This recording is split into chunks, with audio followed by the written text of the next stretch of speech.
Hello students, how are you all? I am Neha Rajvanshi and I welcome you all in today's class. तो बच्चों आज इस class में हम पढ़ने वाले हैं हमारी बुक से चैप्टर नंबर 17।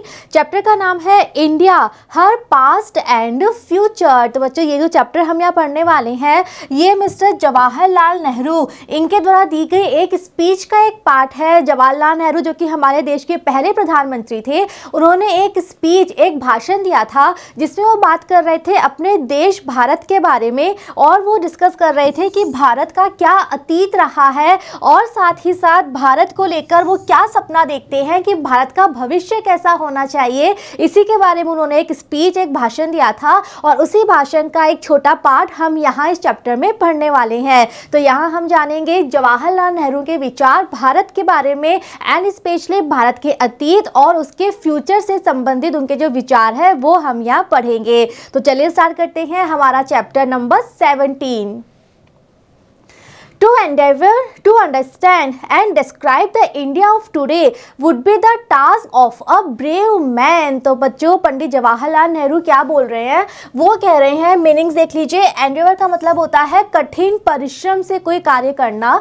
तो वो कह रहे हैं कि अगर कोई आज के भारत को डिस्क्राइब करना चाहे, आज का भारत कैसा है, अगर इस बारे में कोई अपना वर्णन बताना चाहे, कोई आज के भारत को वर्णित करना चाहे अपने शब्दों में और उसको समझना चाहे, तो ये एक बहुत ही कठिन परिश्रम वाला काम है और इसीलिए इस कार्य को एक बहादुर व्यक्ति ही कर सकता है। यानी कि उनका कहना है अगर कोई बहुत कठिन परिश्रम करके आज के भारत का वर्णन करना चाहता है, इसको समझना चाहता है, तो ये काम केवल एक बहादुर व्यक्ति ही कर सकता है।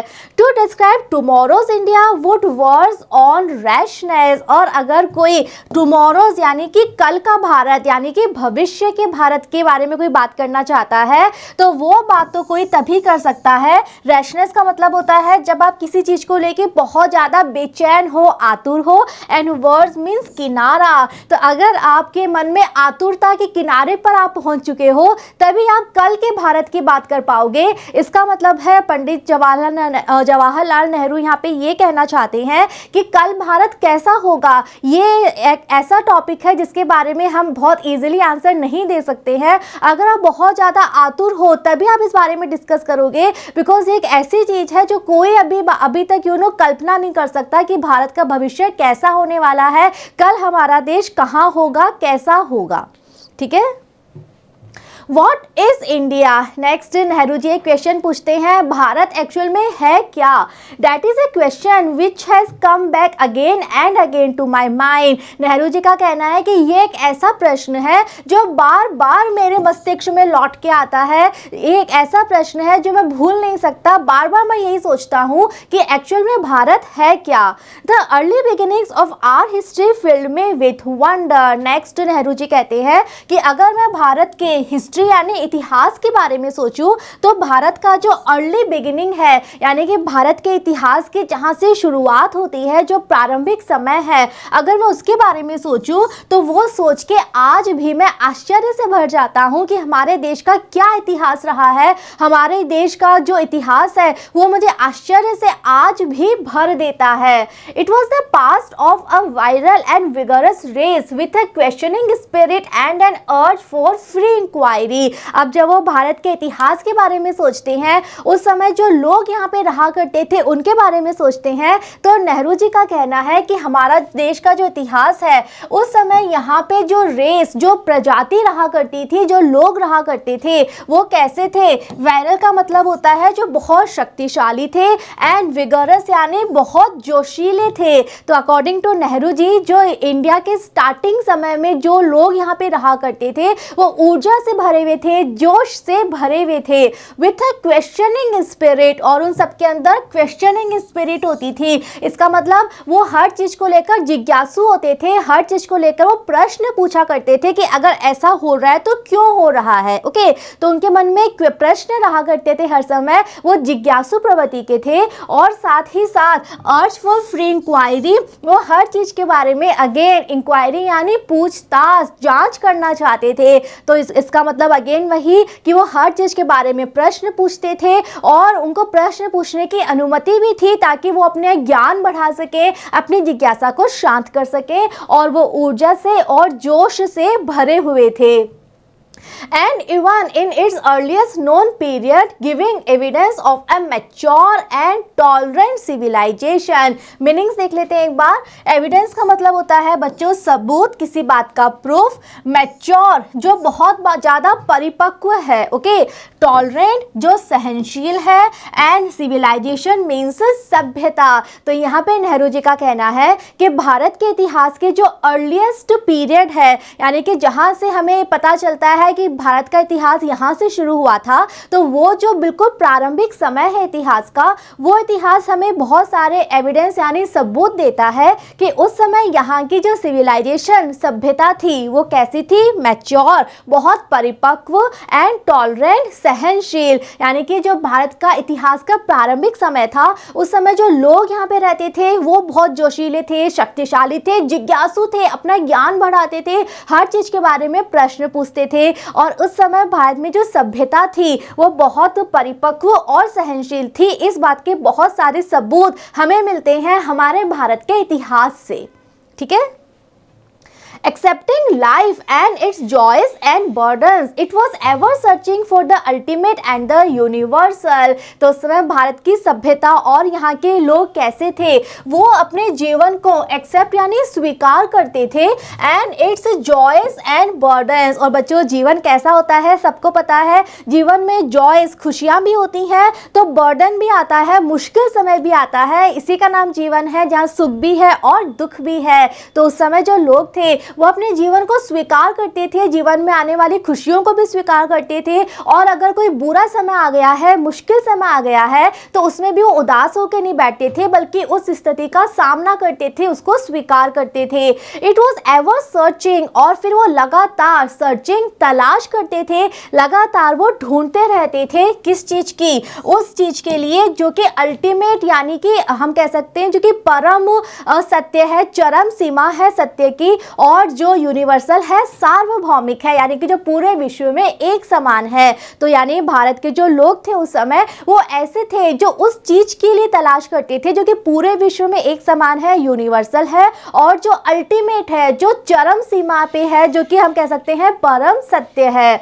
ग्रेजुअली डेट्रियोटेशन सेट इन, लेकिन ये तो था भारत का स्टार्टिंग का इतिहास, यानी कि जहाँ से भारतीय हिस्ट्री स्टार्ट होती है, बिल्कुल स्टार्टिंग पीरियड में लोग कैसे थे वो उन्होंने बता दिया। नेक्स्ट नेहरू जी का कहना है ग्रेजुअली, लेकिन बाद में धीरे धीरे क्या हुआ, डेट्रियोटेशन सेट इन, डेट्रियोटेशन कहते हैं पतन। तो नेक्स्ट बाद में क्या होता है, धीरे धीरे भारत की इस जो हम कह सकते हैं जो रिच सिविलाइजेशन थी, जो इतनी समृद्ध सभ्यता थी, धीरे धीरे इसका पतन होना स्टार्ट हो जाता है। धीरे धीरे भारत के लोगों का और उनकी सभ्यता, उनकी सोच, उनकी जो उनकी स्ट्रेंथ थी, जो उनका साहस था, उन सबका धीरे धीरे पतन होना स्टार्ट हो जाता है।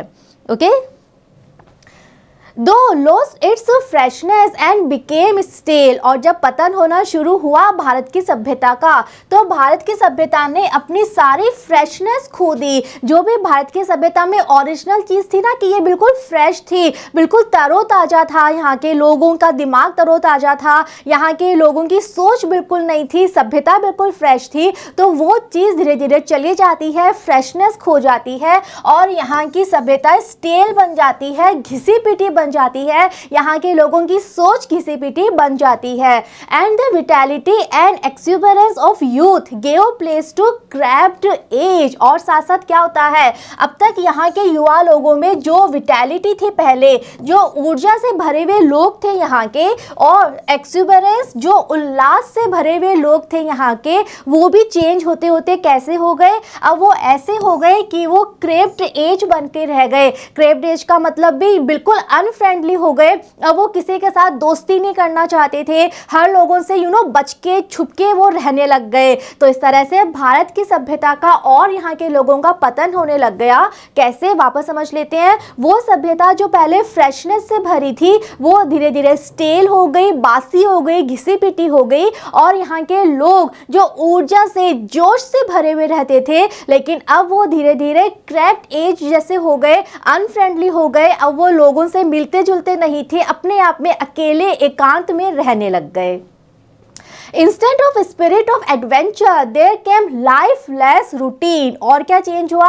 अब तक यहाँ के लोगों में स्पिरिट ऑफ एडवेंचर था, वो हर कोई जोशीला, संकट भरा काम करना चाहते थे, लेकिन अब वो स्पिरिट तो उनकी चली गई, वो इच्छा उनकी चली गई। और अब उनका जीवन कैसा बन गया था? एक ऐसा जीवन जिसमें केवल एक रूटीन का काम उन्हें करना था, और वो भी कैसे? लाइफलेस, एक बेजान रूटीन। यानी कि अब उनका जीवन बस सुबह से दोपहर, दोपहर से शाम के बीच में, काम के बीच में रह गया था। जो उनके जीवन में एडवेंचर था, जोश से भरा हुआ, संकट से भरा हुआ काम करने की इच्छा थी, वो इच्छा उनकी खो गई, और अब वो केवल एक बेजान रूटीन में उलझ के रह गए। And the broad and exciting vision of the world was cabined and confined and lost in caste divisions. और क्या चेंज हुआ यहाँ के समाज में, सभ्यता में?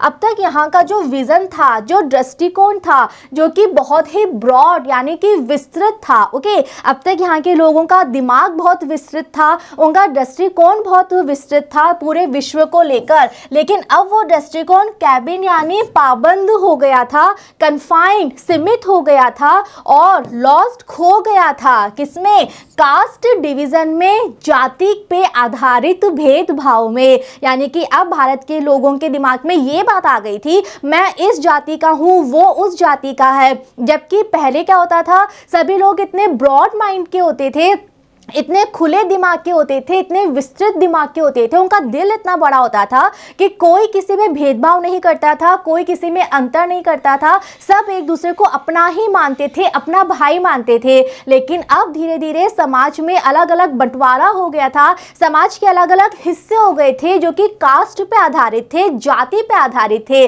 और इसी तरह से हमारा समाज बंट गया था अलग अलग जाति वर्गों में। Okay, narrow social customs. तो क्या क्या चीज़ें थी जो कि समाज को बांट रही थी? एक तरफ तो जाति प्रथा थी, सेकेंड जो सोशल कस्टम थे, जो सामाजिक रीति रिवाज थे, सामाजिक कुरीतियाँ कह सकते हो, एंड सेरेमोनियल्स, और जो समाज में चलने वाले अलग अलग तरह के उत्सव थे, उन्होंने समाज के लोगों को बांटना शुरू कर दिया। उन्होंने भारत के लोगों को अलग अलग हिस्सों में एक दूसरे से अंतर करना सिखा दिया कि ओके, हमारा ये उत्सव है, उनका वो उत्सव है, हमारी ये जाति है, उनकी ये जाति है, हमारे समाज में ये रिवाज है, उनके समाज में वो रिवाज है। तो अब लोगों के दिमाग में ये बात हो गई कि नहीं, हम सब एक समान नहीं हैं, हम सब में अंतर है, हम सब अलग अलग तरह के हैं, और हम सब जो एक जैसे हैं वो आपस में भाई हैं, और दूसरे जो हमसे अलग है वो हमारे भाई नहीं है, बल्कि वो हमसे अलग हैं। ये भावना अब यहाँ के लोगों में आने लग गई थी। ठीक है, Even so, India was vital enough to absorb the mass of people that flowed into her mighty ocean of humanity. Next, Pandit Nehru ji कहते हैं कि लेकिन इसके बाद भी भारत जो था वो इतना वाइटल था, वो इतना शक्तिशाली था भारत, कि वो हर तरह के लोगों को अब्जॉर्ब कर लेता था, अपने में ही समा लेता था। हर तरह के अलग अलग धर्म, जाति, प्रथा के लोग जो भारत के माइटी, शक्तिशाली, विशाल समुद्र में आते थे, और वो समुद्र किसका था? ह्यूमैनिटी, मानवता का। यानी कि यहाँ पे नेहरू जी कहना चाहते हैं कि भारत के लोगों ने तो अपने आप को अलग अलग बांट लिया था, अलग अलग वर्ग, अलग अलग हिस्से कर लिए थे समाज के, लेकिन भारत ने कभी भी ऐसा नहीं समझा यहाँ के नागरिकों के बारे में। और चाहे किसी भी धर्म, जाति, प्रथा, भाषा के नागरिक यहाँ पे आते, इस मानवता के समुद्र में आते, भारत का समुद्र इतना विशाल था, इतना शक्तिशाली था कि हर तरह के लोगों को ये अपने में ही समा लेता, हर तरह के लोगों को ये अपना बना लेता। यानी कि भारत ने कभी भी डिफरेंस नहीं किया, लोगों ने डिफरेंस करना शुरू किया, लोगों ने आपस में एक दूसरे को बांटना शुरू कर दिया।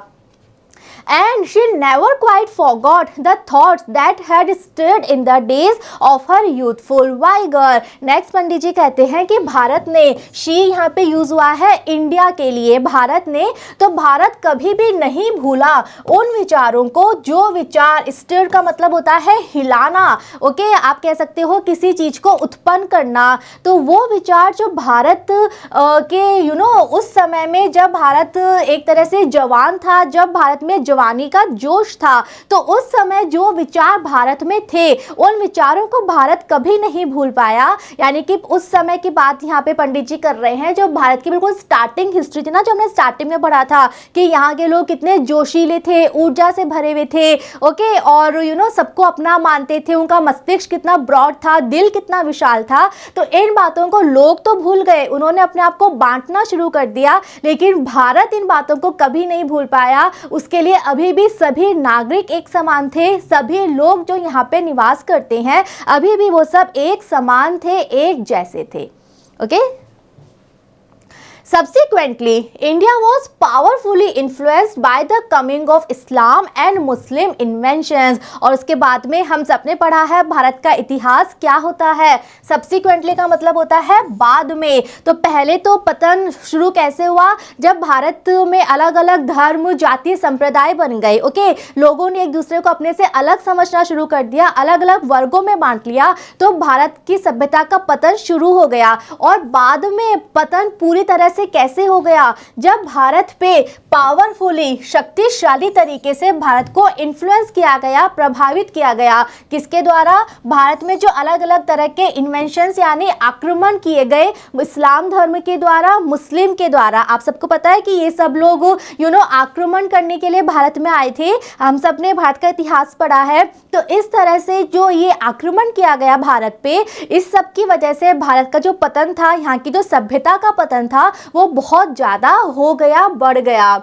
वेस्टर्न कॉलोनियल पावर्स फॉलो, तो पहले तो इस्लाम और मुस्लिम आक्रमण हुए और उसके बाद में अगेन हम सबने पढ़ा है भारत के इतिहास में कि कॉलोनियल, और वो भी कैसी, वेस्टर्न कॉलोनियल। कॉलोनियल कहते हैं बच्चों औपनिवेशिक, एंड वेस्टर्न यानी पश्चिमी। तो जब पश्चिमी औपनिवेशिक शक्तियाँ थी, यानी कि पहले तो इस्लाम और हम कह सकते हैं मुस्लिम्स आए और उसके बाद में कौन आए, पश्चिमी औपनिवेशिक शक्तियाँ यहाँ पर आई, bringing a new type of domination. और ये जो औपनिवेशिक शक्तियां थी जब वो इंडिया में आती हैं तो वो एक अलग तरह का डोमिनेशन, एक अलग तरह का कंट्रोल लेकर आती हैं इंडिया पे, इंडिया के लोगों पे, और भारत में एक नए तरह का कॉलोनियलिज्म स्टार्ट होता है, एक नए तरीके का उपनिवेशवाद स्टार्ट होता है। एट द सेम टाइम, और उसी समय, the impact of fresh ideas and the industrial civilisation that was growing up in the Europe, और उसी समय भारत पे किसका असर पड़ता है,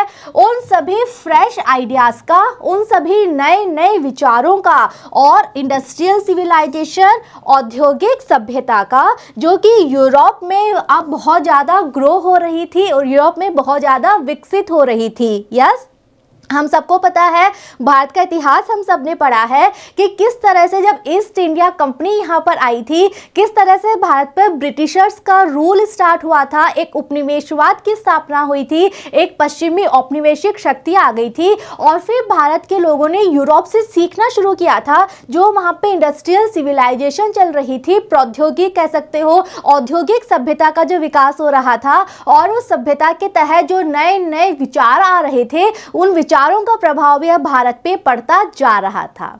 ठीक है, this period culminated after a long struggle, और ये जो पीरियड है, ये पीरियड फाइनली कल्मिनेटेड यानी इसकी चरम सीमा कब आई, एक लंबे संघर्ष के बाद। हम सबको पता है हमारी आज़ादी की लड़ाई, ओके, तो उस आज़ादी की लड़ाई के बाद फाइनली ये जो पीरियड था औपनिवेशवाद का, इसकी चरम सीमा आती है और फिर ये पीरियड खत्म हो जाता है इन इंडिपेंडेंस। और ये पीरियड कैसे खत्म होता है, इंडिपेंडेंस यानी यानी हमारी आज़ादी के रूप में। And now we face the future with all this burden of the past upon us and the confused dreams. तो फाइनली भारत को आज़ादी मिलती है, स्वतंत्रता मिलती है, और हम सब अब क्या कर रहे हैं, अब हम सब अपने फ्यूचर भविष्य की तरफ देख रहे हैं। अब हम सब ये जानना चाहते हैं कि अब भारत का भविष्य कैसा होगा। हम सब के ऊपर बहुत ज़्यादा बर्डन है, बोझ है हमारे अतीत का,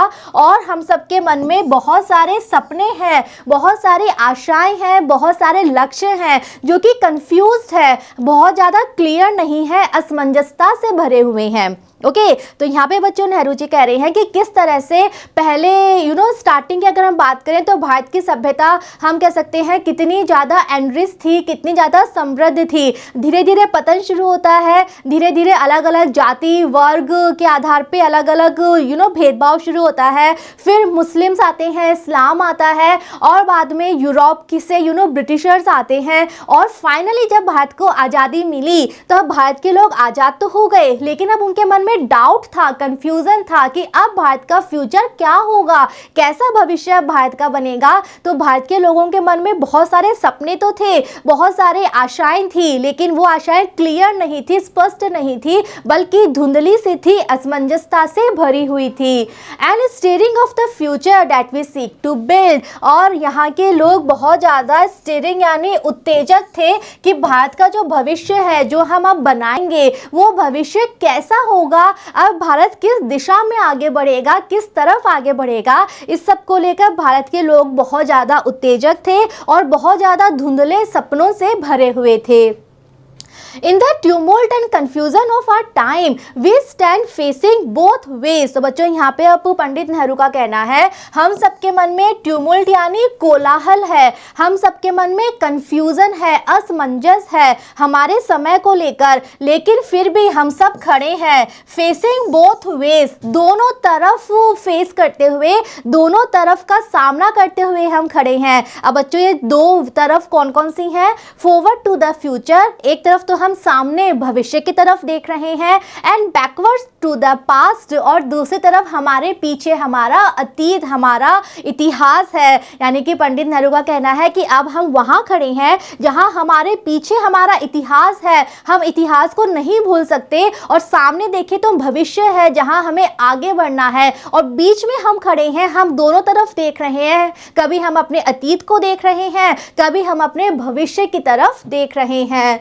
being pulled in both directions, और दोनों दिशाएं हमें खींच रही हैं। हमारा अतीत अपनी तरफ खींच के वापस हमें अतीत में ले जाना चाहता है, हमारा भविष्य हमें खींच रहा है और हमें आगे बढ़ा रहा है, और हम बीच में खड़े हैं, हम अभी डिसाइड नहीं कर पा रहे, हम दोनों तरफ देख रहे हैं, अतीत को भी देख रहे हैं, भविष्य को भी देख रहे हैं, दोनों डायरेक्शंस, दोनों दिशाएं हमें खींच रही हैं, अपनी अपनी तरफ बुला रही हैं, और हम बीच में खड़े हैं बिकॉज हम कंफ्यूज्ड हैं, हम नहीं समझ पा रहे कि अभी भारत के लिए क्या सही है।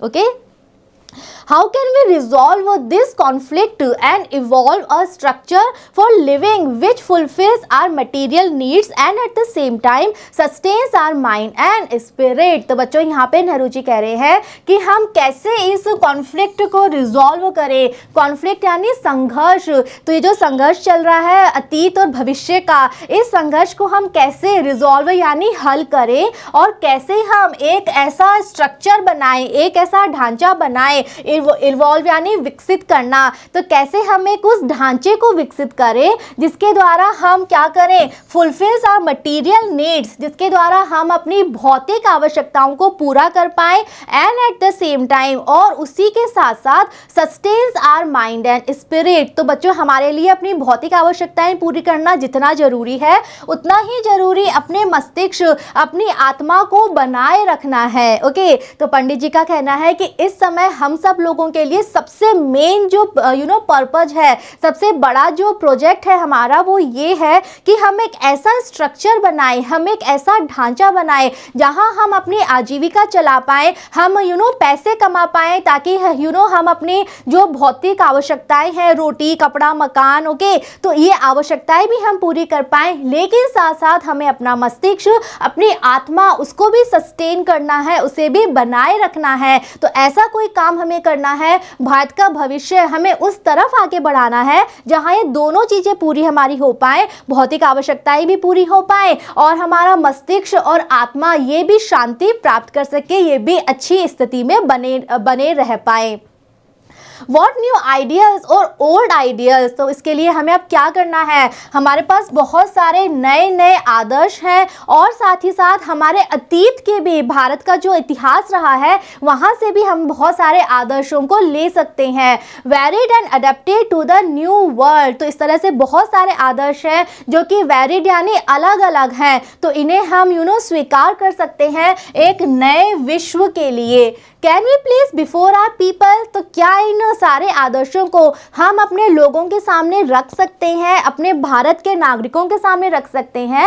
And how can we galvanise the people into wakefulness and action, और क्या करें कि हम यहाँ के लोगों को गैल्वेनाइज, प्रेरित कर पाए, इंस्पायर कर पाए, प्रोत्साहित कर पाए कि अब वो वेकफुल आज हो जाए, अब वो जाग जाए, पूरी तरह से जागृत हो जाए और एक्शन कार्य में लग जाए। यानी कि भारत के लोग इतने लंबे समय से जो पतन उनका हुआ है, इतने लंबे समय से जो गुलामी की हालत में थे, तो उन लोगों को उस गुलामी की हालत से जागृत करना है। आज़ादी मिल गई भारत को, लेकिन यहाँ के लोगों का मस्तिष्क अभी भी वैसे ही है, वो अभी भी गुलामों जैसा फील कर रहे हैं। तो हम क्या करें कि भारत के लोगों को हम वेकफुल कर पाए, जागृत कर पाए और उन्हें कार्य करने के लिए प्रेरित कर पाए, उन्हें कार्य के रास्ते पे, कर्म के रास्ते पे आगे बढ़ा पाए। Okay, change is essential but continuity is also necessary. तो यहाँ पे बच्चों नेहरू जी ने एक बहुत अच्छी बात यहाँ पे लिखी है कि हम सबके लिए चेंज, परिवर्तन असेंशियल, आवश्यक है, लेकिन हमारा जो पुराना इतिहास है उसे बनाए रखना भी उतना ही आवश्यक है। यानी कि दोनों चीज़ें इंपॉर्टेंट है, हमें चेंज भी चाहिए लेकिन पुरानी चीज़ों को कंटिन्यू भी हमें करना है, अनवरत जो है वो भी जरूरी है, परिवर्तन भी जरूरी है, दोनों चीजें इंपॉर्टेंट है। The future has to be build on the foundations laid in the past and in the present. तो ऐसे में भारत का जो भविष्य है वो इस तरह से बना हो कि वो उस फाउंडेशन, उस आधार पे बने, एक ऐसा आधार जो कि हमारे भविष्य, हमारे पास्ट यानी कि हमारा जो इतिहास है और जो हमारा प्रेजेंट, हमारा वर्तमान समय है उस पे आधारित हो। यानी कि भारत का जो फ्यूचर है वो तभी अच्छा हो पाएगा जब वो हमारा इतिहास और हमारे वर्तमान समय पर टिका हो, इस पर आधारित हो। यानी कि जो अच्छी बातें हमारे भूतकाल में, इतिहास में थी, जो अच्छी बातें आज के समय में हैं, उन्हें हमें भविष्य में भी लेके जाना है, भविष्य में भी हमें कंटिन्यू करना है, उन्हीं बातों पे आधारित होकर हमें भविष्य बनाना है, तभी भारत को हम एक अच्छा भविष्य दे सकते हैं। To deny the past and break with it completely is to uproot ourselves and selfless dry up। यहाँ पे नेहरू जी कह रहे हैं कि अगर आप ये सोचो कि हम अपने इतिहास को पूरी तरह से नकार दे, आप ये कह दो कि नहीं हमारे इतिहास में तो कुछ भी अच्छा नहीं था, और अगर आप अपने इतिहास से पूरी तरह से अपना संबंध तोड़ दोगे तो क्या होगा, आप अपनी जड़ें खो दोगे, आपकी जो जड़ें हैं, आप का जो आधार है आप उसे ही खो दोगे और फिर आप क्या बन जाओगे, सेल्फलेस, यानी आप कमज़ोर बन जाओगे। बिकॉज आपकी अगर जड़ें ही नहीं रहेंगी तो आप कैसे अपना आधार बना पाओगे, आप ऑब्वियसली कमज़ोर बन जाओगे और फाइनली आप विकसित नहीं हो पाओगे, आप वहीं सूख जाओगे, आपका विकास नहीं हो पाएगा, आपका विकास वहीं रुक जाएगा। तो अगर आपको चाहिए कि भारत एक विकसित राष्ट्र बने, यहाँ के लोग अच्छा विकास करें, तो यस आपको अपने अतीत और अपने वर्तमान समय से भी जुड़ाव बनाए रखना पड़ेगा। आप अपने अतीत से अपना संबंध पूरी तरह से नहीं तोड़ सकते।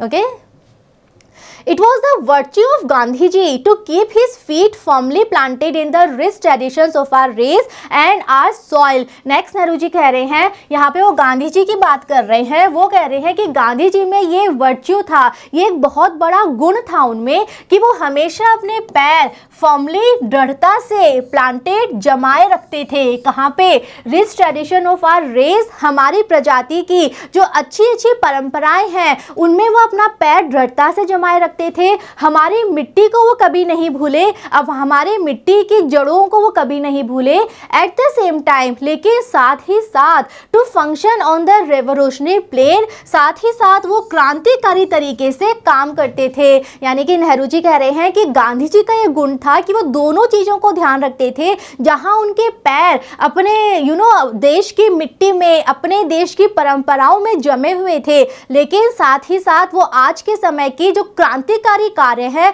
उन कार्यों को भी वो कर रहे थे। तो यानी वो अपने देश के इतिहास को कभी नहीं भूले, अपने देश की परंपराओं को वो कभी नहीं भूले, लेकिन साथ ही साथ वो समय के साथ आगे बढ़े, समय के साथ साथ जो क्रांतिकारी परिवर्तन हो रहे थे वो उन्होंने स्वीकार करे। अबाउ ऑल, और इन सबसे बढ़कर, ही लेड स्ट्रेस ऑन ट्रूथ, वो हमेशा बहुत ज़्यादा जोर देते थे किस पे? ट्रूथ एंड पीसफुल मीन्स कि आप जो भी करो, आपके कार्य करने के जो साधन हैं वो हमेशा सच्चाई से भरे हुए होने चाहिए और शांति से भरे हुए होने चाहिए। आप चाहे जो काम कर लो, कभी भी झूठ का सहारा मत लो, कभी भी अशांति का सहारा मत लो। Thus he built on old foundations and at the same time oriented the structure towards the future। और इसी तरह से गांधी जी क्या कर पाए? वो पुराने, यानी कि जो हमारे अतीत पे, इतिहास पे आधारित जो आधार था ना, जो आधारभूत संरचना थी, उन्होंने वो तो बनाए रखा, लेकिन साथ ही साथ उन्होंने क्या किया? उन्होंने अपना ढांचा ओरिएंटेड किया, केंद्रित किया टुवर्ड्स द फ्यूचर, भविष्य की तरफ। तो भविष्य की तरफ जो उनका ढांचा था उसका आधार क्या था? हमारा इतिहास। तो इतिहास पे आधार बनाया और फोकस रखा भविष्य पे, यानी कि इतिहास को भी नहीं भूले, भविष्य की तरफ भी आगे बढ़े, तभी एक वो बैलेंस बना पाए जिसकी वजह से गांधी जी इतने सफल हो पाए। Living is a continual adjustment to changing conditions. तो अगर आप चाहते हो कि आप अपना जीवन जियो तो यस, आपको बहुत सारे एडजस्टमेंट करने पड़ेंगे, आपको बहुत सारे समायोजन करने पड़ेंगे उन कंडीशन से जो कि लगातार परिवर्तित हो रही है। यानी कि अगर आप सोचो कि हम तो जीवन में कभी भी परिवर्तन नहीं अपनाएंगे तो आप जीवन जी ही नहीं पाओगे, बिकॉज समय जो है परिवर्तनशील है, बहुत सारी चीज़ें हैं परिवर्तित होती रहती हैं और होती रहेंगी, और इन परिवर्तनों को आपको स्वीकार करना पड़ेगा, आपको अनुकूलन करना पड़ेगा, समायोजन बनाना पड़ेगा इन चेंजेस से, तभी आप जीवित रह पाओगे। The rapidity of technological change in the last half century has made the necessity of social change greater than ever. Nehru ji का कहना है कि जो टेक्नोलॉजिकल चेंज हुआ है, जो प्रौद्योगिकी पर आधारित परिवर्तन हुआ है, और वो भी इतना रैपिड, इतना तेजी से जो परिवर्तन हुआ है, और वो भी स्पेशली कब? जो पिछली आधी शताब्दी में हुआ है। ओके, तो जो पिछली आधी शताब्दी में तेजी से जो प्रौद्योगिकी पे आधारित परिवर्तन हुआ है, उस परिवर्तन ने अब ये चीज आवश्यक बना दी हमारे लिए कि हम सोशल चेंज करें, कि अब सामाजिक परिवर्तन भी हो, और वो भी कैसे? Greater than ever. जितना परिवर्तन आज तक कभी नहीं हुआ समाज में, उससे ज्यादा सामाजिक परिवर्तन की अब आवश्यकता हो गई है, बिकॉज प्रौद्योगिकी ने इतना ज्यादा परिवर्तन करके दिखा दिया कि अब समाज को भी उसके अनुसार बदलना पड़ेगा। And there is a continual maladjustment. और इसी वजह से अब क्या हो गया? बहुत ज़्यादा अव्यवस्था फैल गई है, बिकॉज प्रौद्योगिकी तो बहुत आगे बढ़ गई, लेकिन हमारा समाज इतनी तेजी से नहीं बदल पा रहा जितनी तेजी से प्रौद्योगिकी ने अपना चेंज करके दिखा दिया। वो तो बहुत तेजी से चेंज हो गया, लेकिन समाज उतनी तेजी से चेंज नहीं हो पा रहा, और इसी वजह से इतनी ज़्यादा अव्यवस्था फैल गई है। The advance of science and technology makes it definitely possible to solve most of the economic problems of the world and in particular। Nehru ji कह रहे हैं कि आज के समय में जो विज्ञान है और जो प्रौद्योगिकी है, जो तकनीक है, वो इतनी एडवांस हो गई है, वो इतनी आगे बढ़ गई है कि उसने बहुत सारी समस्याओं को हल कर दिया है। वो समस्याएं जो कि इकोनॉमिक थी, जो कि अर्थशास्त्र पे आधारित थी, उन समस्याओं को विज्ञान और तकनीकी ने हल कर दिया है। और वो भी अगर हम बात करें पर्टिकुलर, विशेष रूप से, to provide the primary necessities of life to everyone all over the world. अगर हम बात करें कि आज के समय में पूरे विश्व में सभी लोगों के पास अगर प्राइमरी नेसेसिटी है, अगर उनकी मूल आवश्यकताएं पूरी हो रही हैं, तो वो क्यों हो रही हैं? विज्ञान और तकनीकी की वजह से। बिकॉज विज्ञान ने और तकनीकी ने इतनी ज़्यादा प्रगति की है कि आज पूरे विश्व में हम कह सकते हैं कि लोगों की जो प्राइमरी नेसेसिटी है, जो मूलभूत आवश्यकताओं से संबंधित समस्याएं हैं, वो लगभग हल हो गई हैं। The methods adopted will have to depend upon the background and cultural development of a country or a community। लेकिन अगर हम देश की, अगर हम एक कम्युनिटी समुदाय की बात करें, तो वहाँ पे जो मेथड्स होंगे ना, जो तरीके अडॉप्ट यानी अपनाए जाएंगे, वो तरीके ऐसे हों जो कि डिपेंड करें, निर्भर करें किस पे, कि उस समाज, उस देश का क्या बैकग्राउंड है, क्या उसका अतीत है, और स्पेशली वहाँ का जो कल्चरल डेवलपमेंट है, वहाँ की जो सांस्कृतिक प्रगति है वो कैसी है, उसी पे डिपेंड करके हम उस देश के लिए मेथड अडॉप्ट करेंगे, उस देश के लिए तरीके हम अपनाएंगे। India today presents a very mixed picture of hope and anguish, of remarkable advances and at the same time of inertia। तो नेक्स्ट नेहरू जी कह रहे हैं कि आज का भारत कैसा है? आज का भारत एक मिक्स पिक्चर बना के देता है, एक मिश्रित तस्वीर देखने को मिलती है, जहाँ पे होप, आशा भी है, उम्मीद भी है, लेकिन साथ साथ एंग्विश यानी लोग बहुत ज़्यादा व्यथित है, लोगों के मन जो है वो मनोव्यथा से भरे पड़े हैं। और इसी समय एक साथ हम क्या कह सकते हैं, यहाँ के लोग इनर्शिया यानी इनएक्टिव हो गए हैं, निष्क्रिय हो गए हैं। तो एक मिक्स पिक्चर है। यहाँ के लोग चाहते हैं कि उम्मीदें पूरी हो, उनके मन में सपने हैं, आशाएं हैं, वो चाहते हैं आशाएं तो पूरी हो, लेकिन साथ ही साथ वो निष्क्रिय है, वो आशाओं को, सपनों को पूरा करने के लिए कार्य नहीं कर रहे। सपने देख रहे हैं बहुत सारे, आशा कर रहे हैं सपने भी पूरे हो, लेकिन सपने पूरे होंगे कैसे? बिकॉज वो सपनों को पूरा करने के लिए जो एक्शन है, जो कार्य है, उसे वो नहीं कर रहे। of a new spirit and also the dead hand of the past and of the privilege। और इसीलिए क्या है, यहाँ के लोगों में न्यू स्पिरिट तो है, एक नया जोश तो है, लेकिन साथ साथ अतीत से रिलेटेड डेड हैंड। अतीत कैसा था? गुलामी से भरा हुआ था, तो अभी भी वो अतीत की जो बुरी यादें हैं वो अभी भी हैं, और प्रिविलेज यानी जो विशेष अधिकार है वो उनके मन में अभी भी हैं।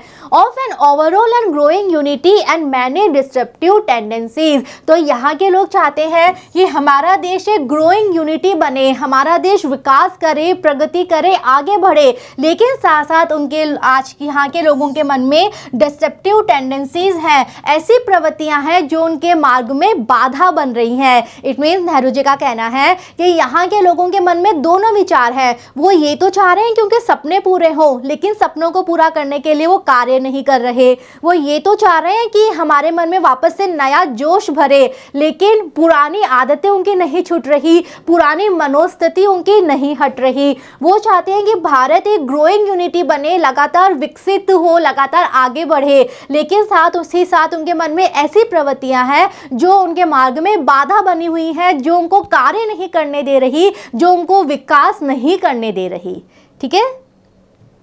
Withal, there is a great vitality and ferment in people's minds and activities। विदल यानी इसके अलावा और क्या है, यहाँ के लोगों के मन में बहुत ज़्यादा विटैलिटी यानी यहाँ के लोगों का मन बहुत ज़्यादा मजबूत है, बहुत ज़्यादा विशाल है, और फर्मेंट यानी परिवर्तन हो रहा है उनके मस्तिष्क में और उनकी एक्टिविटीज़ यानी उनके कार्यों में। तो यस, यहाँ के लोग अब धीरे धीरे परिवर्तित हो रहे हैं, उनके मस्तिष्क और जो उनके कार्य हैं वो परिवर्तित भी हो रहे हैं, और अब वो वापस से जोश से, ऊर्जा से भर रहे हैं।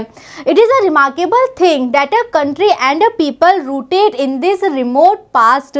नेक्स्ट पंडित जी कह रहे हैं कि ये एक बहुत उल्लेखनीय चीज़ है कि हम एक ऐसे देश की बात कर रहे हैं और ऐसे लोगों की बात कर रहे हैं जिनकी जो जड़ें हैं वो कहाँ हैं, वो एक ऐसे इतिहास में है। यानी कि हमारे देश का जो इतिहास है, जो अतीत है, वो उसको हम कभी भूल नहीं सकते, उसको हम कभी अपने से अलग नहीं कर सकते और हमारे देश की, यहाँ के लोगों की जड़ें हमेशा अतीत में ही रहेंगी। Who have shown so much resistance to change in the past? ऐसे लोग जिन्होंने अब तक इतना ज़्यादा रेसिस्टेंस यानी विरोध दिखाया था परिवर्तन को लेकर अतीत में, यानी कि जो अतीत में परिवर्तन नहीं चाहते थे, अपने आप को बदलना नहीं चाहते थे, should now be marching forward rapidly and with resolute steps। लेकिन आज उन्हें क्या करना पड़ेगा? आज उन्हें अपने आप को बदलना पड़ेगा, आज उन्हें परिवर्तन के रास्ते पे चलना पड़ेगा, आगे बढ़ना पड़ेगा, और वो भी कैसे? रैपिडली, तेजी से और दृढ़ कदमों के साथ। तो अतीत में तो वो अपने आप को नहीं बदल रहे थे, विरोध कर रहे थे किसी भी तरह के परिवर्तन का, लेकिन आज अगर वो सुनहरे भविष्य की तरफ चलना चाहते हैं तो उन्हें बदलना पड़ेगा, तेजी से बदलना पड़ेगा और दृढ़ कदमों से परिवर्तन के रास्ते पे आगे बढ़ना पड़ेगा। What will emerge from the labor and the tumults of the present generation? एक और प्रश्न यहाँ पे नेहरू जी रखते हैं। वो कहते हैं कि ये सारा जो लेबर, हम परिश्रम कर रहे हैं, मेहनत कर रहे हैं, और जो कोलाहल की स्थिति है आज की जनरेशन की, आज के जो लोग हैं वो जो मेहनत कर रहे हैं, जो कोलाहल से भरे हुए हैं, इन सब चीज़ों से फाइनली क्या निकलेगा, क्या हासिल होगा? I cannot say what tomorrow's India will be like। Answer Nehru ji कह रहे हैं कि मुझे नहीं पता क्या निकलेगा, मुझे नहीं पता क्या हासिल होगा, मैं नहीं जानता भारत का भविष्य कैसा होगा। I can only express my hope and wishes. Nehru ji कहते हैं मैं केवल इतना कह सकता हूँ कि मेरी आशाएं और मेरी इच्छाएं क्या हैं। मैं बस ये कह सकता हूँ, मैं चाहता हूँ भारत का भविष्य अच्छा हो, मैं उम्मीद करता हूँ, मेरी इच्छा है कि एक अच्छा भविष्य हो, लेकिन क्या भविष्य होगा मैं नहीं जानता। I want India to advance on the material plane to fulfill her 5-year plans to raise the standard of living of her vast population। Nehru ji का कहना है कि मैं चाहता हूँ कि भारत आगे बढ़े, प्रगति करे, अपनी सारी भौतिक इच्छाओं को पूरा करने के लिए भौतिकवाद की तरफ भारत आगे बढ़े, ताकि यहाँ के जो लोग हैं उनकी भौतिकवादी आवश्यकताएं पूरी हो पाए, और जो 5 वर्षीय योजना होती है वो यहाँ के लोगों का स्टैंडर्ड ऊंचा कर पाए, यहाँ के लोगों का जो जीवन स्तर है वो ऊंचा कर पाए। और ऐसे लोग जो कि इतनी विशाल संख्या में हैं, बिकॉज हम सबको पता है कि भारत की जो पॉपुलेशन है, जनसंख्या है, वो कितनी वास्ट है, विशाल है। तो बच्चों हम सबको पता है कि पंडित जवाहरलाल नेहरू ने ही 5 वर्षीय योजना 5 ईयर प्लान्स की स्टार्टिंग की थी इंडिया में। तो उनका कहना है कि मैं चाहता हूँ कि जो 5 ईयर प्लान है ये अच्छे से वर्क करे, ताकि यहाँ के जो लोग हैं उनकी मूल आवश्यकताएं पूरी हो, और उनका जो जीवन स्तर है, इतनी विशाल जनसंख्या का वो जीवन स्तर थोड़ा सा ऊंचा उठे। I want the narrow conflicts of today in the name of religion or caste, language or province to cease। वो कह रहे हैं मैं चाहता हूँ कि आज के समय में जो भी संघर्ष हो रहे हैं, जो भी विवाद हो रहे हैं, चाहे वो धर्म के नाम पे हो, चाहे वो जाति के नाम पे हो, चाहे वो भाषा के नाम पे हो, चाहे वो प्रांत के नाम पे हो, हर तरह के विवाद सीज, रुक जाए, बंद हो जाए, and classless and casteless society to be build up. और एक ऐसी सोसाइटी, एक ऐसे समाज का निर्माण हो जो कि क्लासलेस हो, वर्ग विहीन हो, और कास्टलेस हो, जाति विहीन हो।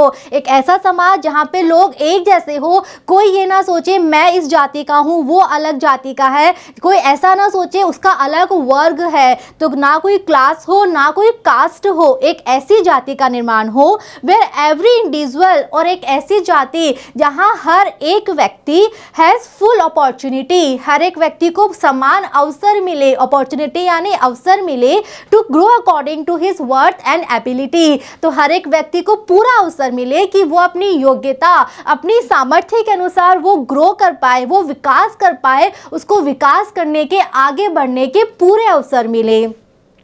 In particular, I hope that the curse of caste will be ended, for there is neither democracy nor socialism on the basis of caste।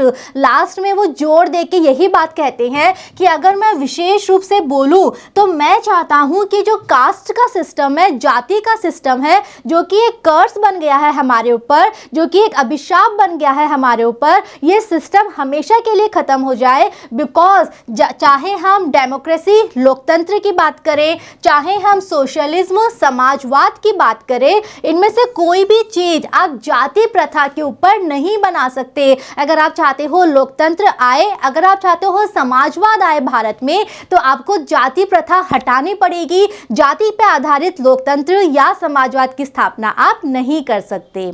ठीक है, तो बच्चों ये है चैप्टर, बहुत इंटरेस्टिंग चैप्टर है, जहां हमने जाना पंडित जवाहरलाल नेहरू के विचार, भारत के अतीत की भी वो बातें वो बता रहे हैं, लेकिन साथ साथ भारत का भविष्य कैसा हो इस बारे में उनका एक सपना है, एक उम्मीद है, एक आशा है, जो उन्होंने हम सबके सामने यहाँ रखी है। आई होप आपको चैप्टर समझ में आया है। मिलेंगे नेक्स्ट वीडियो में, जहाँ हम डिस्कस करेंगे इंपॉर्टेंट क्वेश्चन, हम देखेंगे exercise. See you all in the next video. Thank you.